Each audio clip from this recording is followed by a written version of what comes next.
Hola a todos.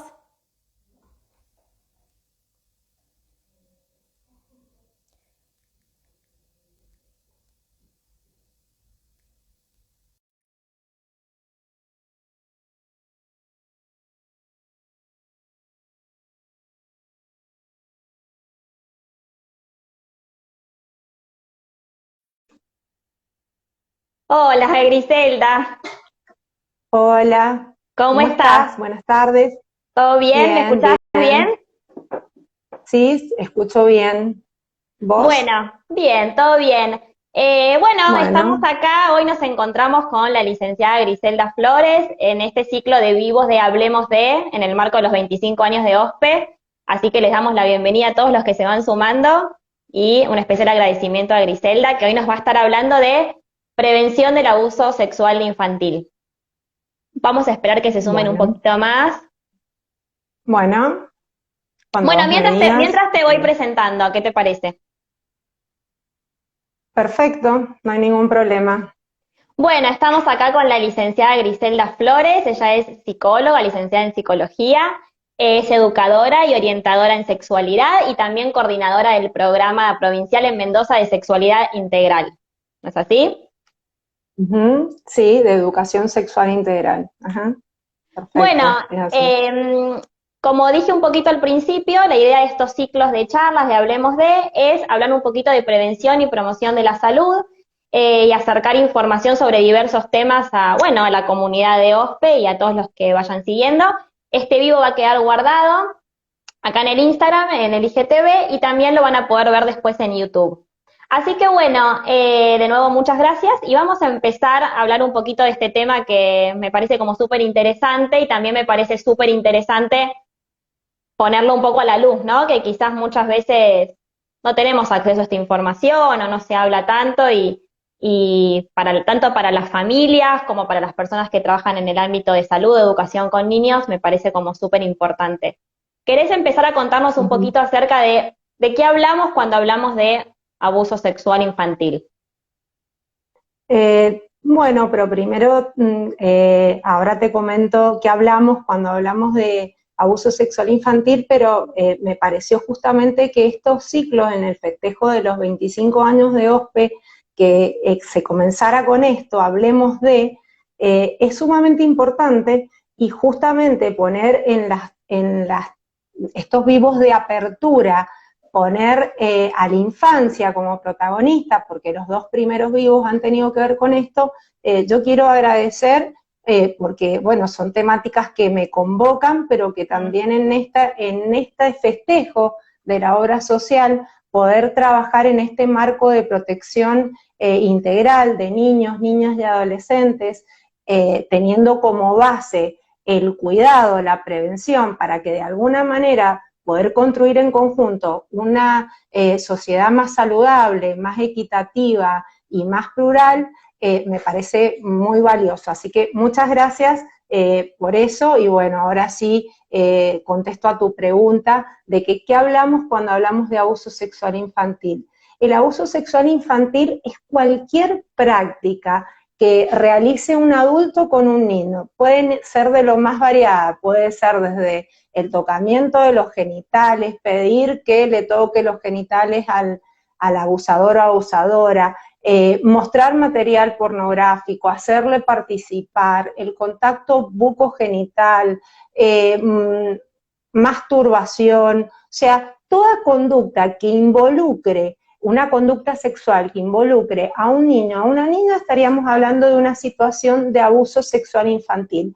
Y la mayoría de las definiciones ponen como idea fuerza o algo importante como que es un adulto que busca la gratificación sexual con un niño que lo toma como un objeto, pero con una particularidad, que el niño, niña o adolescente, por su condición de niño, está imposibilitado de consentir. Quiere decir que no puede, aunque no diga que no tiene posibilidades de estar aceptando la situación. Por eso estamos frente a una situación de delito, Mm, ¿sí? Y que es importante, como vos bien dijiste, que cuando hablamos de prevención tengamos en cuenta esos factores de riesgo que nos permitan disminuir esos factores de riesgo y a la vez fortalecer todos aquellos aspectos para la promoción de la salud y prevenir estas consecuencias futuras de las situaciones de abuso, porque justamente los abusos a veces son situaciones aisladas, hechos esporádicos, o situaciones que han empezado hace años y que continúan crónicamente. Entonces, poner estos espacios donde la familia, la comunidad en general, sepa que ocurren, que existen los abusos sexuales, que son mucho más frecuentes de lo que a veces nos imaginamos, y que lo importante es que sepamos que suceden generalmente por personas conocidas y del entorno familiar a esos niños y niñas, es como fundamental, ¿sí? Sí, sí, esto que vos mencionabas, ya, a ver, yo me estuve interiorizando un poco en el tema, y cuando uno se pone a leer acerca de los números, los datos que hay, la verdad que son alarmantes, porque son números altísimos, ¿no? Y esto que vos mencionabas de cuando uno quizás piensa en un abuso sexual, sin estar interiorizado en el tema, lo piensa como un hecho aislado, como que quizás es un hecho eventual que obviamente puede suceder, pero también hay mucho acerca de, bueno, lo que vos hablabas de situaciones intrafamiliares o prolongadas en el tiempo, ¿no?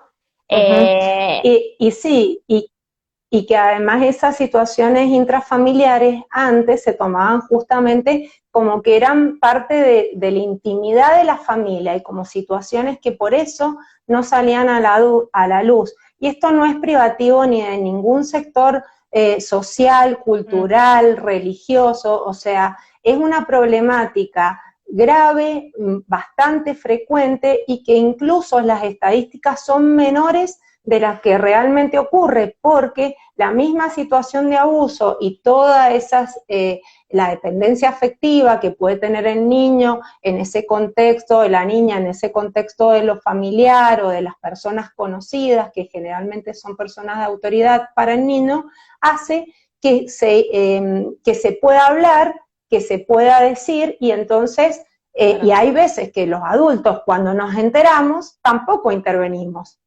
O sea, no digo, las personas, no todas tienen este conocimiento, no saben qué hacer, genera mucha angustia, entonces está bueno poder hablar de estas temáticas que nos cuestan un montón, porque hablan del sufrimiento también de esos niños y niñas que son víctimas de abuso. Entonces está bueno poder saber qué podemos hacer si hay situaciones de este estilo y a dónde pedir ayuda. Así que bueno, intentaremos dejar algunas cosas claras al respecto. También me parece como súper interesante la información que vamos a seguir dando, ¿no? Y lo que vamos a charlar en base a qué se puede hacer con esto, porque muchas veces es toda una situación, una dinámica familiar, que es toda parte de lo mismo, y muchas veces es qué pasa cuando un tercero, alguien de afuera, un docente, un vecino, un familiar por fuera de la casa, se entera de esta situación y qué cosas se pueden hacer para prevenir o para accionar ante esto. Pero bueno, si querés lo hablamos un poco más adelante y seguimos con lo que estábamos para seguir como un orden. ¿Qué hay de estos, digamos, como factores de riesgo quizás personales o características puntuales de niños o qué podemos fortalecer para ante una situación, para esta situación determinada, darle más herramientas? O yo justo escuchaba, a propósito de este vivo, un videíto de que una persona hablaba de el temor que sienten los niños o la vergüenza que sienten, o también cómo los adultos transmitimos a los niños esto: si a vos te hacen esto tenés que contarlo, y quizás el niño en esta desigualdad de condiciones no lo puede contar, primero porque se avergüenza, o quizás porque siente que desobedeció, porque no pudo, no sé, cumplir con lo que le decían los padres.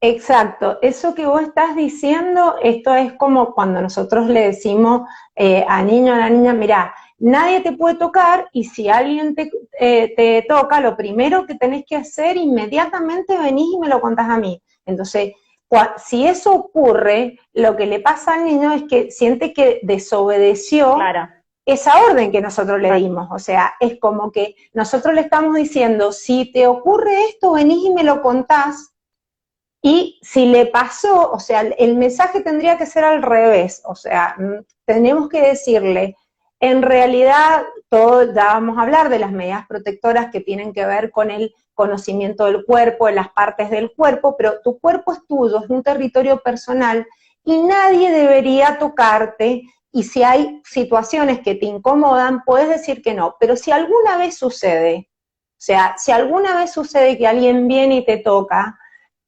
vos, eso nunca, nunca va a ser tu culpa. O sea, es una cosa que tenemos que instaurar.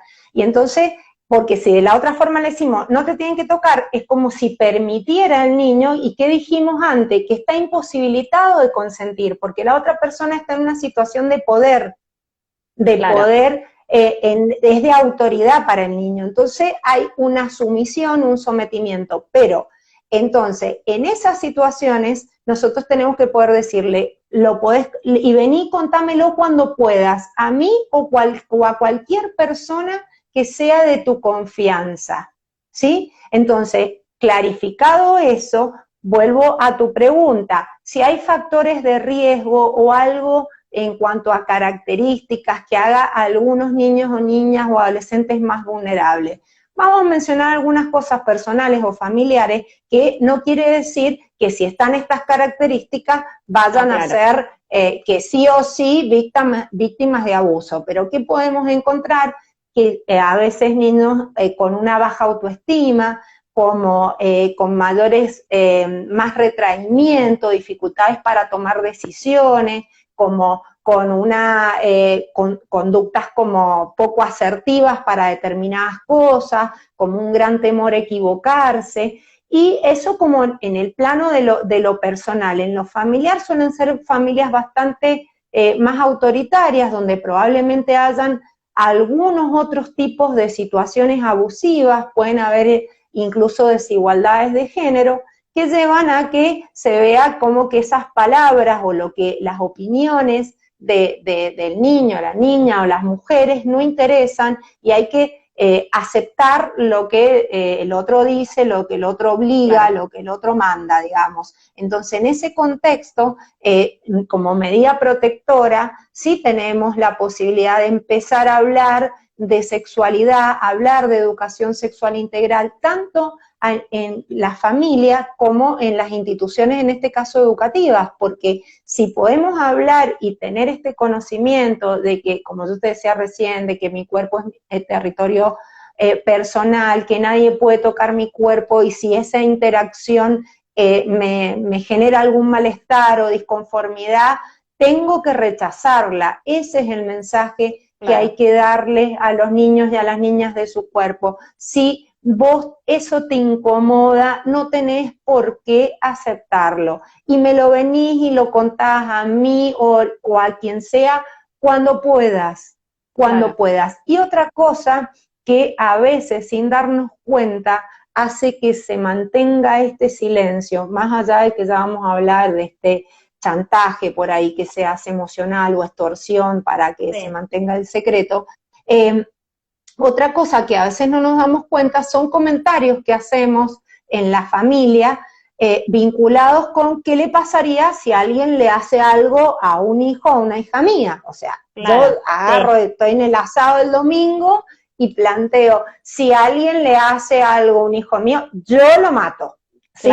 Entonces, esa situación genera que mi hijo, mi hija que estuvo participando de ese asado, escuchó que la mamá dijo eso, dice, mi papá me hizo eso, mi tío, mi abuelo, ¿sí? Entonces, cuidado con esto también. Nosotros en una situación tenemos que poderle transmitir, si alguien te hace algo, yo lo único que voy a hacer es que eso que te está haciendo daño deje de pasar, voy a hacer todo lo que yo pueda para que eso que te hace sufrir, te hace doler, no te gusta, te incomoda, no pase más.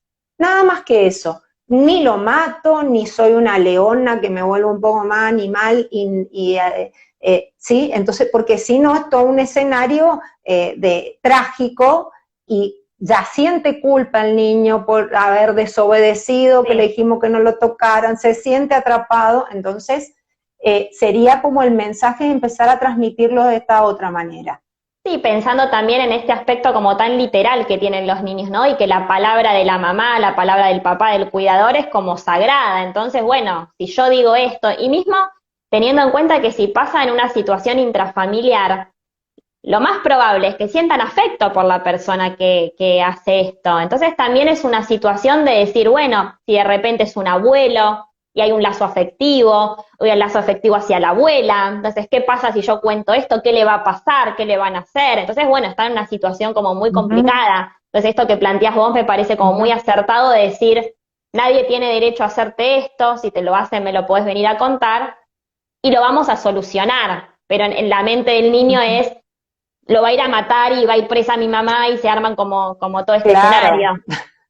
Van todos presos en ese escenario que a veces decimos en ese discurso, va preso el que lo hizo o muerto, digamos, o muerto por la situación terrible que sucedió. Entonces, es importante empezar a dar estos mensajes un poco más concretos. A veces no es tanto lo que hay que decir, pero sí repetir y habilitar lo que puedan empezar a hablar. Habían, por ahí siempre me preguntan, ¿cuándo empezamos a hablar de estas temáticas? Estas temáticas hay que empezar a hablarlas lo antes posible, y una de las formas es nombrando las partes del cuerpo con los nombres que son. O sea, claro. Sí. Con los nombres que son, porque ¿por qué es importante esto? Una vuelta una amiga, yo le comentaba, me dice, pero ¿por qué eso? Si es lo mismo decirle el pitito que pene, ¿por qué? Es lo mismo, si es como una cosa más cariñosa. Yo le digo, porque para las otras partes del cuerpo, no tenemos nombres en paralelo, o sea, a la mano le decimos mano, al cuello le decimos cuello, o sea, a las otras partes del cuerpo las nombramos. Entonces el usar un lenguaje diferente también hace pensar y sentir al niño que hay algo ahí diferente, que no es igual al resto, y muchas veces esos nombres, que bueno, estos que estamos poniendo de ejemplo son los comunes y que todos conocemos, pero a veces el abusador usa palabras de que te voy a tocar determinada cuestión, y si un nombre X, me acuerdo siempre la historia de una niña que le decía la pochoclera, que le tocaba la pochoclera, era su vulva, de alguna manera la niña cuando supo a través de la educación sexual que conoció que la vagina, la vulva, los nombres, pudo nombrar lo que le estaba tocando, porque antes hablaba de la pochoclera, ¿sí? Entonces el conocer las partes del cuerpo ayuda fundamentalmente en esto, ¿no? Sí, poder nombrarlo, y me parece como súper importante esto que decías de, no para instalar el miedo, pero sí para posicionar a los niños en otro lugar, de que no está bueno, pero si llega a suceder, llegó el caso de que suceda, ¿no? Porque si no se genera como esto de, si pasa es catastrófico, que obviamente que lo es, pero, y todo lo que hablamos antes, pero bueno, si llega a suceder, tenés estas herramientas, o lo podés hablar con mamá, con papá, o con la maestra, con quien tengas ganas, pero habilitar a que podría llegar a suceder. Y una de las preguntas que llegaron acá era, ¿cómo hablar de esto sin instalar como el miedo, ¿no? O sea, por ahí es la duda que les queda a los papás. ¿Por qué les presento un escenario que podría llegar a pasar de algo que es horrible, digamos?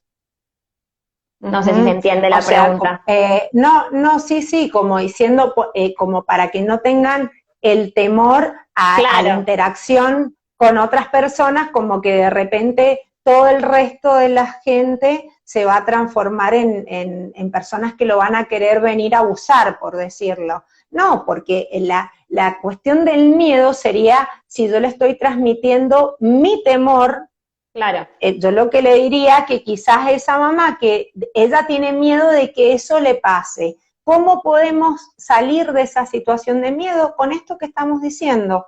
Si yo veo que mi hijo, mi hija tiene estos factores de riesgo que dije yo recién, o sea, le cuesta tomar decisiones, tiene timidez y retraimiento, tiene baja autoestima, bueno, empiezo a fortalecer eso, pero en lo cotidiano, En lo cotidiano, cuando voy al kiosco, le digo, bueno, ¿vos qué querés? ¿Qué querés elegir? O sea, habilito la palabra, le doy la posibilidad de elegir, de participar, fortalezco su seguridad. Entonces, desde esos lugares empiezo como a recorrer, y por otro lado, esto también puedo decir, esto no es para que tengas miedo, sino para que tengas cuidado. Esto que hemos escuchado infinidad de veces, vinculado con un montón, no es para tener miedos, pero sí para tener cuidado. Hay personas que pueden querer tocarte aunque vos no quieras, y si eso pasa, cuando puedas, vení y me lo decís, y nunca, nunca va a ser tu culpa. ¿Sí? Eso, diciendo eso, nos corremos y por lo menos tenemos la tranquilidad, esos adultos con los que va a interactuar, los niños, sobrinos, alumnos, alumnas, estudiantes, los que sea, de que la posibilidad existe y que si les pasa, va a haber algún otro de confianza que algo va a hacer para ayudar. Entonces, eso creo que es lo fundamental, porque eso no hace mucho. Los niños son, hoy por hoy cambió el paradigma, no hace tanto tiempo, de que son sujetos de derecho, y el interés superior del niño es lo que tenemos que priorizar permanentemente para lograr un desarrollo integral en lo físico, en lo emocional y en lo social. Entonces, todos los adultos somos en algún punto responsables. No solamente es como antes objeto de protección, son sujetos de derecho, y todos los adultos con los que interactúa ese niño, seamos los profesionales de la salud, seamos los profesionales que estamos en las escuelas, en los distintos ámbitos, o los de la familia, somos garantes de esos derechos. Y el derecho, bueno, a un desarrollo integral y de bienestar general, sin ningún tipo de situaciones abusivas.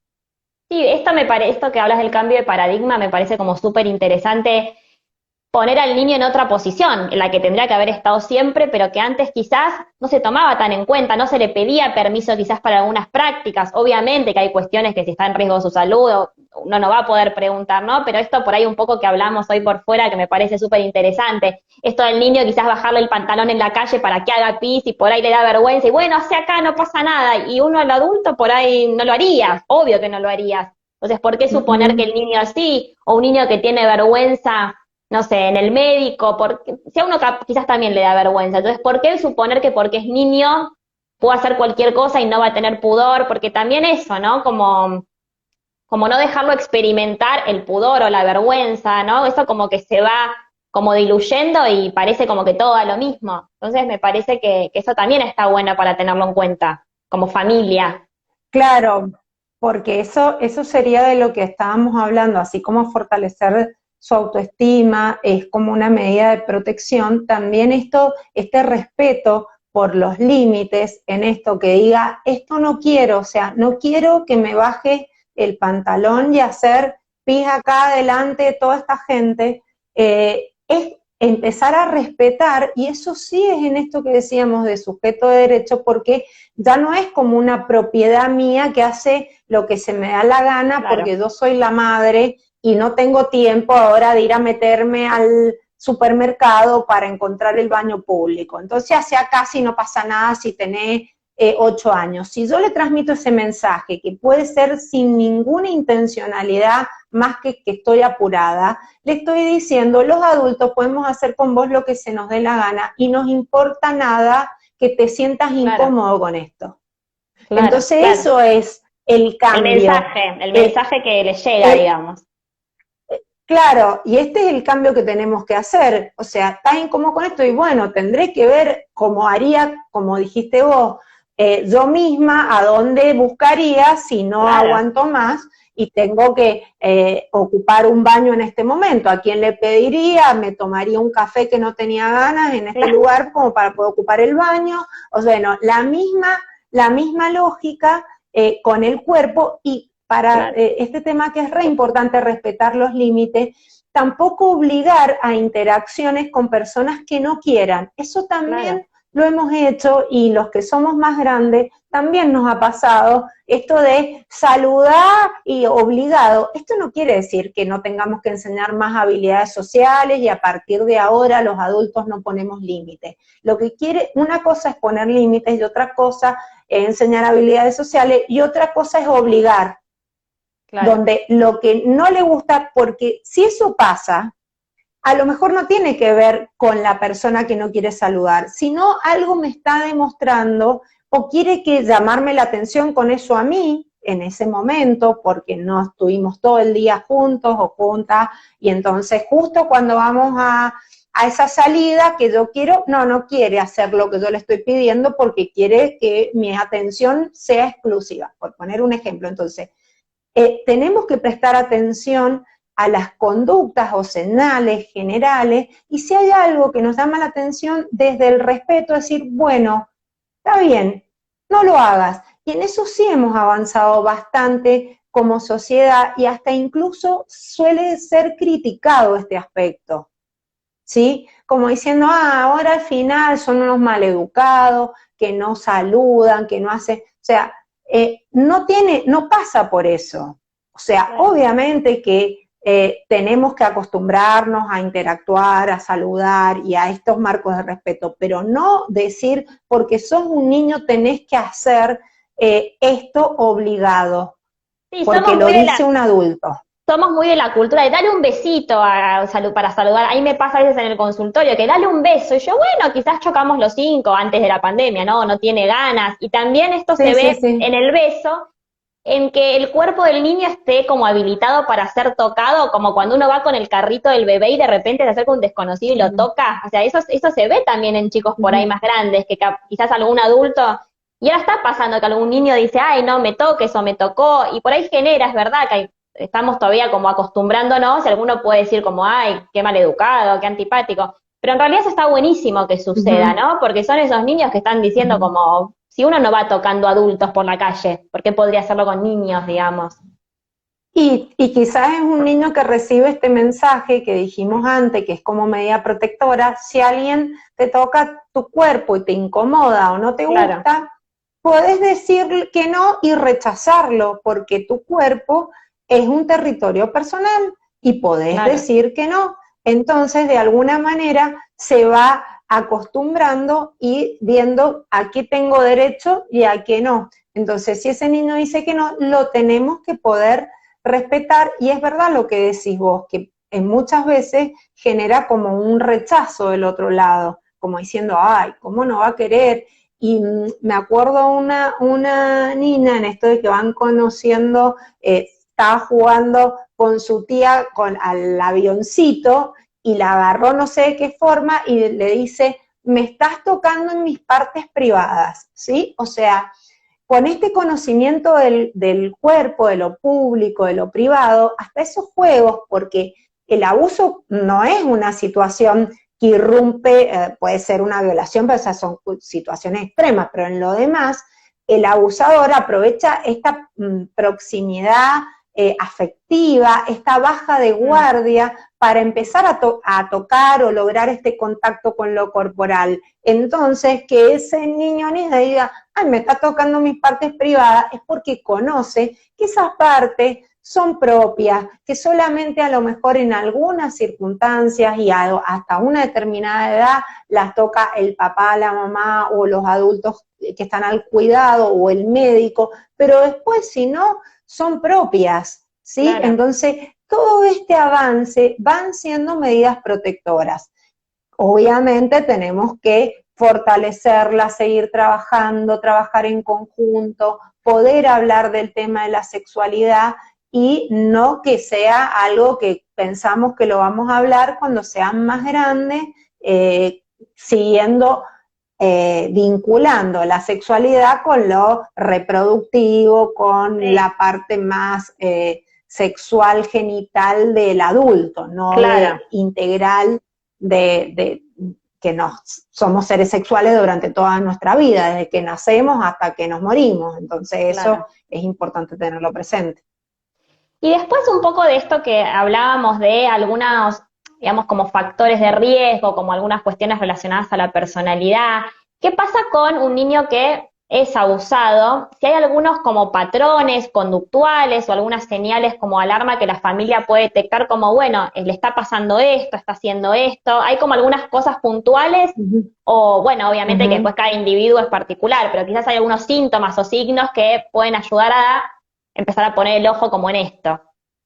ujú. Sí, hay señales o indicadores, obviamente que hay algunos que son como más específicos y otros que son inespecíficos. O sea, las señales a nivel o indicadores específicos que vamos a tener en cuenta van a ser los que aparezcan a nivel físico. Quiere decir, si yo veo moretones en la zona genital, sangrado vaginal o anal, infecciones de transmisión sexual, que aunque nos parezca que no, hay veces que han aparecido en niños y no se toma, bueno, vas a saber cómo se habrá contagiado. O sea, eh, esas situaciones concretas que aparezcan, o a lo mejor no lo encuentro no me doy cuenta, pero veo en la sábana y entonces tengo que prestar atención, esas son señales directas, las físicas. Y otra señal directa es el relato. O sea, un niño, niña que venga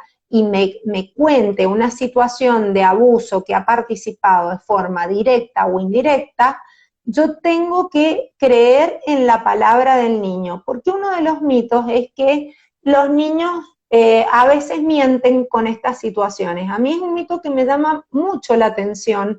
¿En qué sentido? Porque en general el saber popular dice otra cosa, dice que los niños y las personas en ebriedad o borrachas dicen la verdad. Bueno, con el tema del abuso nos hemos puesto en otra vereda, decimos, no, los niños mienten con esto.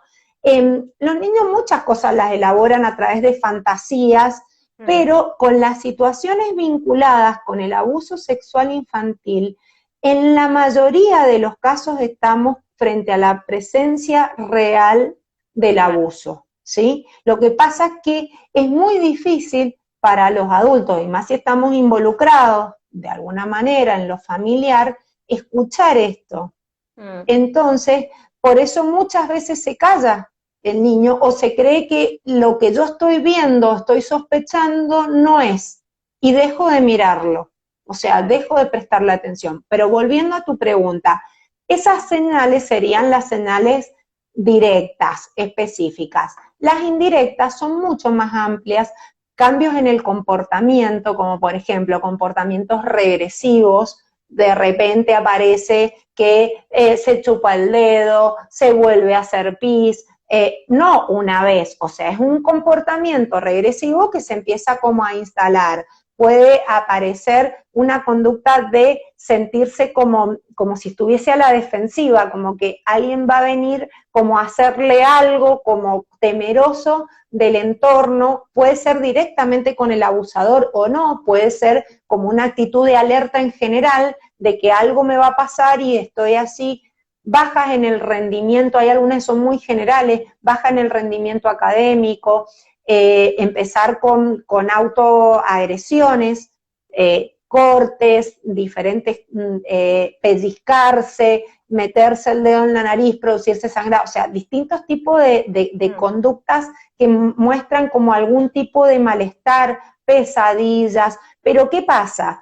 Eso a nivel como de comportamiento, a nivel emocional, irritabilidad, puede estar muy triste, angustiado, con vergüenza, culpable, con retraimiento. Todo esto es tan amplio, pero ¿qué es lo que nosotros del lado del adulto tenemos que prestar atención? Que no sea hoy que lo veo o la veo triste, ¿sí? No. Sino que como que es una conducta, un comportamiento que me extraña.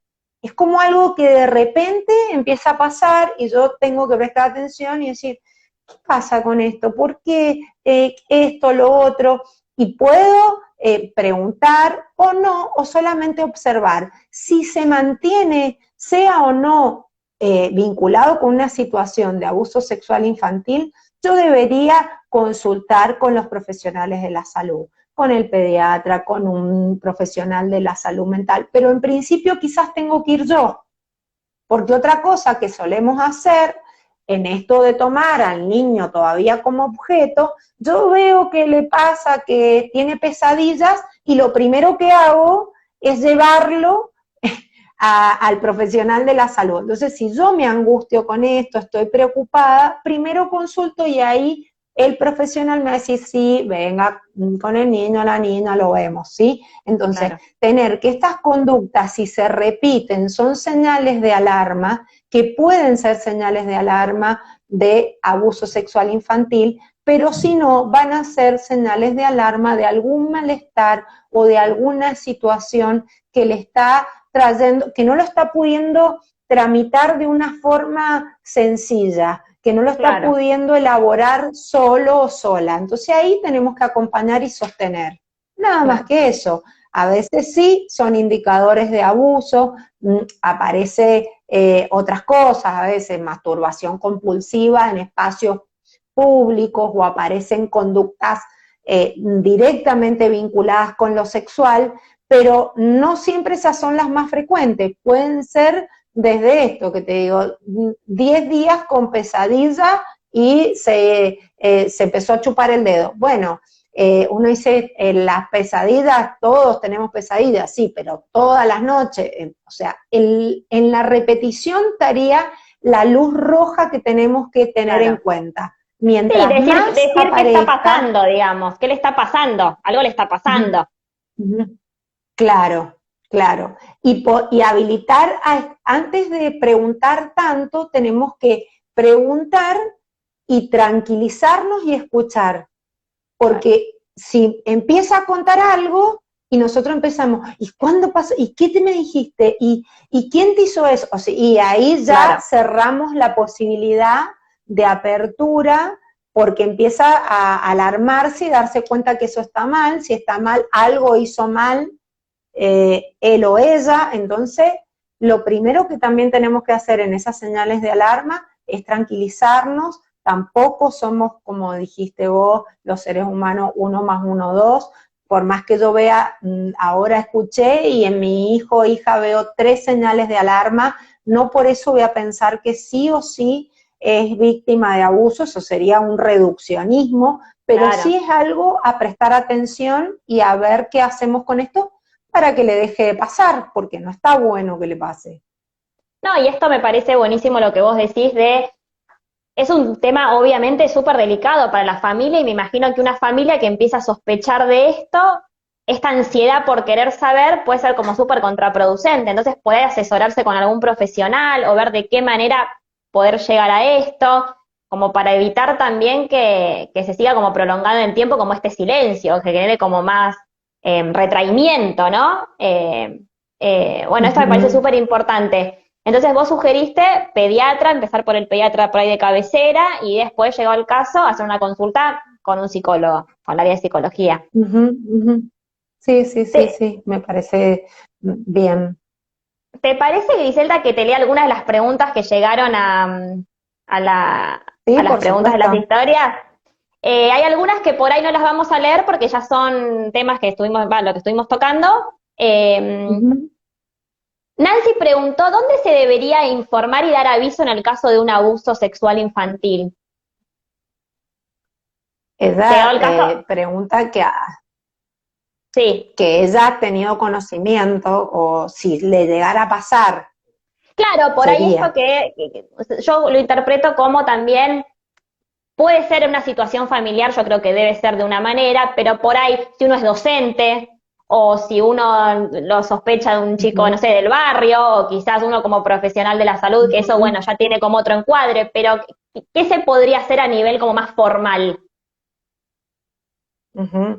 A nivel, cualquier persona, como te decía, en este paradigma de protección integral de los derechos de niñas y adolescentes, cualquier persona que entra en contacto con una situación de vulneración de derechos estaría como obligado por la ley, por la 26.061, a intervenir.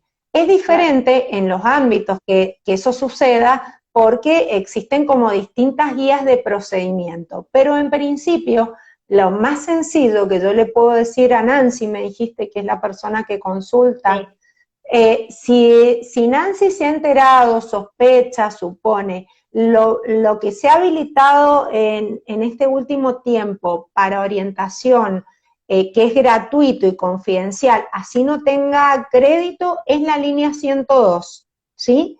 La línea 102 es una línea, como acabo de decir, gratuita y confidencial, que le va a brindar como la georreferencia, dónde se tendría, de dónde es, a dónde tendría que ir, y lo primero que interviene generalmente son los ETI, que son esos equipos técnicos interdisciplinarios, cuando hay vulneración de derechos, para tomar como medidas de protección, ¿sí? Para que, si es en el ámbito de lo familiar, ver cómo se hace para que esa situación no siga pasando con ese niño o niña. Obviamente, como estamos hablando de una situación delictiva, va a tener que existir esta otra parte de la intervención de lo judicial, pero claro, están articulados todos los mecanismos para que no sea solamente justicia y en el mientras tanto no sabemos qué se hace con el niño. Se intenta buscar, cuando es en lo intrafamiliar, otro grupo de referencia familiar para que el niño o la niña pueda estar, no sé, la madrina, un tío, o que no vaya directamente a una institución. O sea, claro, hay un montón de mecanismos que se han articulado ahora que son para que encima que se ha tenido una situación traumática, fuerte, de vulneración de derecho, de ahí lo pasamos a dejar sin acompañar, que eso es lo que antiguamente pasaba. Entonces, el 102 es una línea de asesoramiento gratuita, no hace falta que tenga crédito en el celular, para cualquier persona. Los profesionales de la salud que tampoco sepan cómo actuar en estas situaciones pueden buscar asesoramiento acá. Y lo más novedoso e interesante de esta línea, que esta era una línea antes para denuncias anónimas, hoy está reconvertida totalmente y es una línea principalmente para los niños, niñas y adolescentes, ¿sí? Incluso en el contexto COVID se ha usado un montón. Quiere decir que un niño que ya maneja un teléfono puede llamar y decir, a mí me está pasando esto, ¿sí? Y la persona que recibe el llamado, no hace falta que haya ningún adulto, porque acá lo que prima es el interés superior del niño, el que si se está vulnerando un derecho, y entonces se actúa directamente y se interviene en esa situación. Entonces una línea, esto es importante también comunicar, que es un espacio de escucha, de asesoramiento y muchas veces de intervención si no hay otra persona que vaya a intervenir.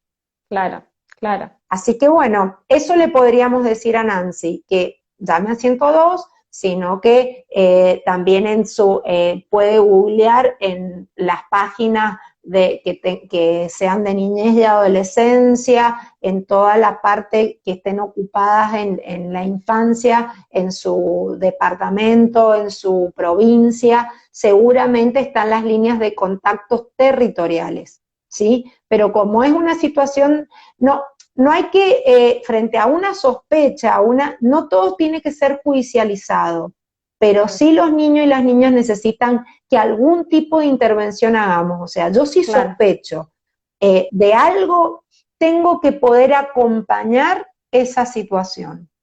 Claro, claro. No hay mucha difusión, ¿no?, de esta línea, como que por lo menos yo acá, no es que como si uno ve otro tipo de carteles, y eso no se suele ver mucho. Viste que por ahí en la tele a veces hay algún caso de drogadicción y ponen abajo, comunicarse con tal número, pero esto yo lo poco así que veo, y eso no se ve tanto. Es como decís vos, en los casos de esto de consumos problemáticos aparece la 141, de violencia de género, la 144, bueno, tenemos que empezar a darle más difusión en casos de vulneración de derechos, que en este caso esta línea está para maltrato o abuso, del tipo que sea, incluido el sexual, pero excede ampliamente cualquier situación de maltrato o de abuso, está la línea 102. Entonces, y es como línea directa para niños, niñas y adolescentes. No existe otra línea que sea por más que podamos llamar vos y yo, Mercedes, porque no nos acordamos quién es el ETI de la zona y nos van a orientar, es la única línea que al menos yo conozca que es abierta para niños, niñas, adolescentes y para el cuidado de sus derechos, para acompañarlos si la están pasando mal. Entonces sí, coincido con vos, debería tener más difusión y sí creo que es una responsabilidad de distintos sectores poder comunicarlos y de la escuela en particular también cuando trabaja estas temáticas, fortaleciendo la educación sexual integral, que esa sí es una medida protectora, el que tengamos y que podamos hablar de estos temas, que se pueda hablar de sexualidad con naturalidad, también hace saber de que si me pasa algo en este aspecto, tengo que poder decirlo y comunicarlo. Claro. Acá hay varias preguntas que no te las voy a leer porque están muy relacionadas a todo lo que veníamos hablando, pero también a raíz de esto, Natalia pregunta el tema de dónde puede encontrar material informativo acerca de la prevención del abuso infantil, si hay alguna página específica que vos puedas por ahí recomendar. Ajá. Mira, la página, por ejemplo, las páginas ministeriales, como te decía, de niñez y adolescencia, los programas provinciales y ministeriales que dependen de salud, de protección del maltrato infantil, en esos están todo material que ya sabemos que está chequeado, que está bien, que no tiene, Claro. En las páginas de los ministerios de educación, incluso, por ejemplo, en la página del Ministerio de la Dirección General de Escuelas de acá de Mendoza, hay un micrositio que es de educación sexual integral. En todos los micrositios de las provincias, de los programas de educación sexual integral, hay cuentos para trabajar estas temáticas, aspectos donde se plantea esto de la importancia de no guardar secretos, ¿sí? De esos secretos, y no es de cualquier secreto, porque el secreto de que es el cumpleaños de 80 de la abuela, no pasa nada, son los secretos que a vos te hacen daño. Esos secretos tenemos que poder comunicar con claridad que eso no se tiene que hacer, y eso es algo que el abusador aprovecha porque no es el primer secreto que guarda con el niño. O sea, en la cultura, en esta dinámica y mecanismo de coerción del abuso sexual infantil, utiliza el ocultamiento y el secreto como una primera estrategia de manipulación. Quiere decir, yo te doy algo, no sé, este chocolate que la mamá no quiere que comas, y no decimos nada. Y entonces se empieza a instaurar ese silencio, ese ocultamiento, o de repente descubrí que hiciste algo, como que rompiste algo y yo me quedo callado y te cubro. Eso hace que el niño o niña en principio no lo tome como algo negativo el guardar ese secreto, pero sí instaura esta dinámica de la cultura del silencio y que genera mucha culpa después, que le es difícil al niño poder salir de esa situación o a la niña salir solo. Por eso también muchas veces se da que los casos de abusos son contados por los niños mucho tiempo más tarde, ¿no? Y que no se da inmediatamente. Y eso también por lo que decíamos antes, que esa inmediatez que le pedimos y que muchas veces somos muy livianos para juzgar a la persona que dice, ay, lo viene a decir ahora, ¿por qué no lo hice antes? Claro. En esto tenemos que cambiar socialmente, digo, como sociedad, como conjunto. Las personas hablan de las cosas que le duelen, que les han causado vergüenza, temor, o en las que han estado atrapadas afectivamente cuando pueden, no cuando a nosotros se nos ocurre que tendrían que haberlo hablado. Entonces, acá estoy viendo, no sé, de repente apareció una pregunta, pero no se me apareció a mí. Si querés la tomás vos enseguida, porque no sé qué otro orden tenías ahí de cosas. Sí, acá hicieron un par de preguntitas que se habilitaron. Bueno, están diciendo que es muy interesante, muy claro. ¿Cómo se trata a un menor que tuvo una situación de abuso por parte de otro menor? Esto también lo habían hecho en las preguntas, ¿no? Si se maneja de alguna manera diferente cuando este abuso o esta situación sexual implica a dos menores. Por ahí niños pequeños, Ujú. hablaban de niños de 7 u 8 años, como situación traumática, pero ¿cuál sería el camino, digamos, ¿no? O el Y hay que abordaje. ver, como para no particularizar Sí, en obvio, eso, o obvio. sea, generalmente si podemos hablar de una cuestión en general, siempre se considera una situación, para que haya una situación de abuso tienen que haber tres condiciones, tiene que haber una simetría de poder, quiere decir una desigualdad, si son dos niños de la misma edad o de poca diferencia, es difícil pensar que se den estas condiciones, pero bueno, tenemos que pensar que se puede dar, de hecho a veces se da, Claro, otras veces es parte de un juego y que nosotros con nuestra lógica sexual de adultos creemos que eso ha sido una situación abusiva y entonces hay que ver cómo lo vive la persona, el niño claro. en este caso, que dice esto fue o no fue abuso, pero retomo la idea. Tiene que haber una situación desigual o de asimetría de poder, de conocimiento y de gratificación. Quiere decir que esa persona, aunque tenga una edad en general, se plantea que tienen que haber entre más de 5 años para arriba de diferencia, ¿sí? Pero si esa persona está en algún punto en una situación de poder, no sé, es el líder del equipo de fútbol, no sé, tiene algún poder sobre ese niño, sobre esa niña, y bueno, de alguna forma puede ser que aunque sea otro niño, sea una situación abusiva, ¿sí?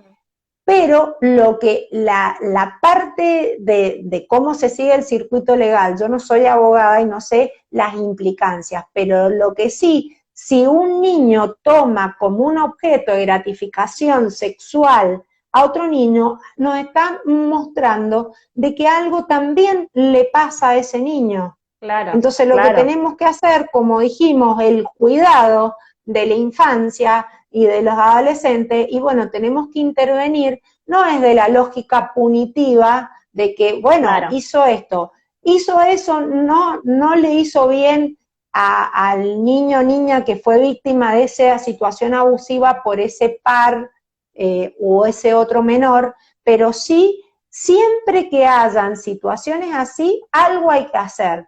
No se Claro, puede decir, son dos menores, no hacemos nada, lo que no implica que sea judicializar todos los casos. O claro, sea, claro. no todo es para que intervenga la justicia, pero sí tenemos que poder intervenir de alguna manera, porque si no, yo le digo a mi hijo, mi hija, que mira, vas a ir por la vida, la gente, el compañerito, el que sea, va a hacer lo que se le dé la gana con vos y no pasa nada. Y eso no es Claro. cierto.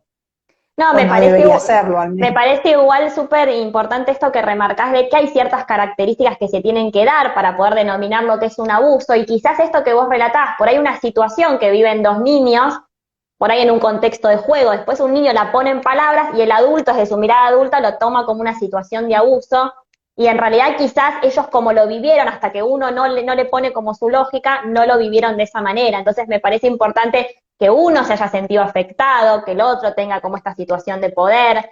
Y también ese niño, el que supuestamente está en este lugar como de abusador, bueno, es un niño y qué le está pasando para estar haciendo esto. Entonces, que es un niño que también hay que mirar. Claro, claro, porque eso, digo, desde esta lógica del castigo, nos ponemos que, le hizo algo, listo, entonces ahora, Claro, no sé, preso, lo vamos a mandar al otro niño, o sea, digo, claro, si está mal el comportamiento, si fue una conducta abusiva, también hay conductas abusivas vinculadas con el bullying, con el grooming, con claro. un montón de cosas donde en lo cotidiano les pasa y son víctimas muchos niños, niñas, entonces tenemos que prestar atención, tenemos que intervenir y también habilitar esta comunicación de los sentimientos, de las emociones.